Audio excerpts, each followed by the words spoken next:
Shalom sahabat Repa yang terkasih di dalam Tuhan.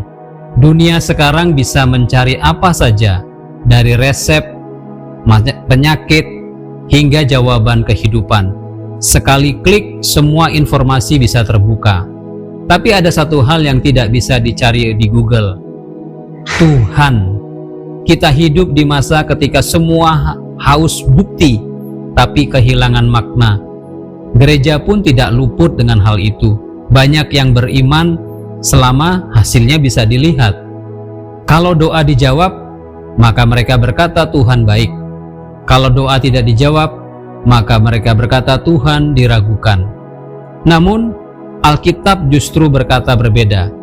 Ibrani 11 ayat 1. Iman adalah dasar dari segala sesuatu yang kita harapkan, dan bukti dari segala sesuatu yang tidak kita lihat. Inilah inti pesan hari ini.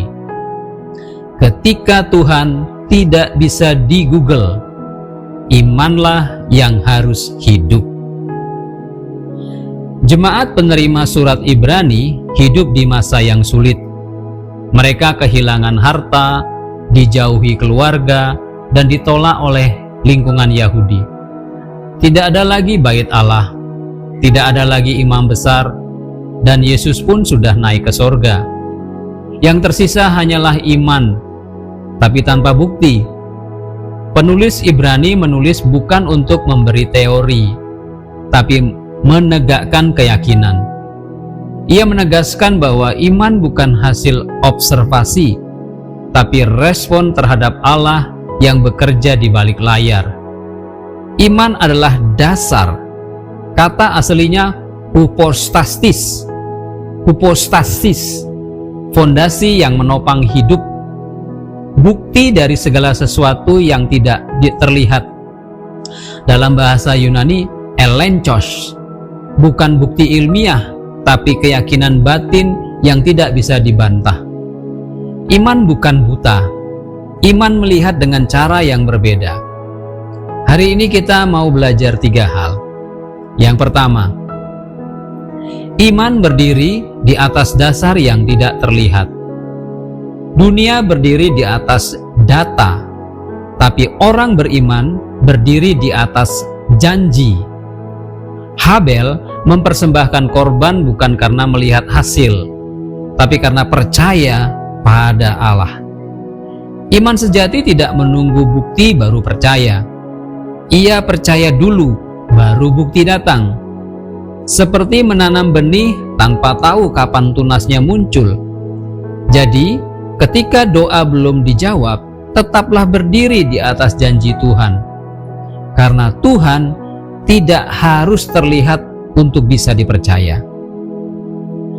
Ajaran yang kedua, iman dihidupi dalam relasi, bukan informasi. Henoh tidak membaca tentang Tuhan, tetapi ia berjalan bersama dengan Tuhan. Ia hidup selaras dengan Allah setiap hari, dan itulah yang membuatnya hidupnya sangat berkenan di hadapan Allah. Kita hidup di zaman serba tahu tentang Tuhan, tapi jarang berjumpa dengan Tuhan. Kita bisa mengutip ayat-ayat, tapi kehilangan hadirat. Sahabat, mulailah hari-harimu dengan percakapan pribadi dengan Tuhan, dalam doa, bukan dengan notifikasi. Bangunlah relasi, bukan sekedar rutinitas. Google memberi informasi tentang Tuhan, tapi hanya iman yang membuat kita mengenalnya. Ajaran yang ketiga, iman bertindak sebelum bukti datang. Nuh membangun bahtera di hari yang cerah. Tidak ada hujan, tidak ada awan, hanya perintah dari Allah. Orang mentertawakan dia, tapi dia tetap taat. Itulah iman sejati. Taat sebelum mengerti. Nah, kadang Tuhan menyuruh kita memaafkan, memberi atau melayani, padahal tidak mudah. Namun iman sejati melangkah lebih dulu, karena percaya firman lebih nyata daripada fakta. Jadi sahabat, Kita hidup di dunia yang sibuk mencari bukti. Kita bisa mencari semua hal di Google, tapi tidak bisa mencari Tuhan di sana. Mengapa?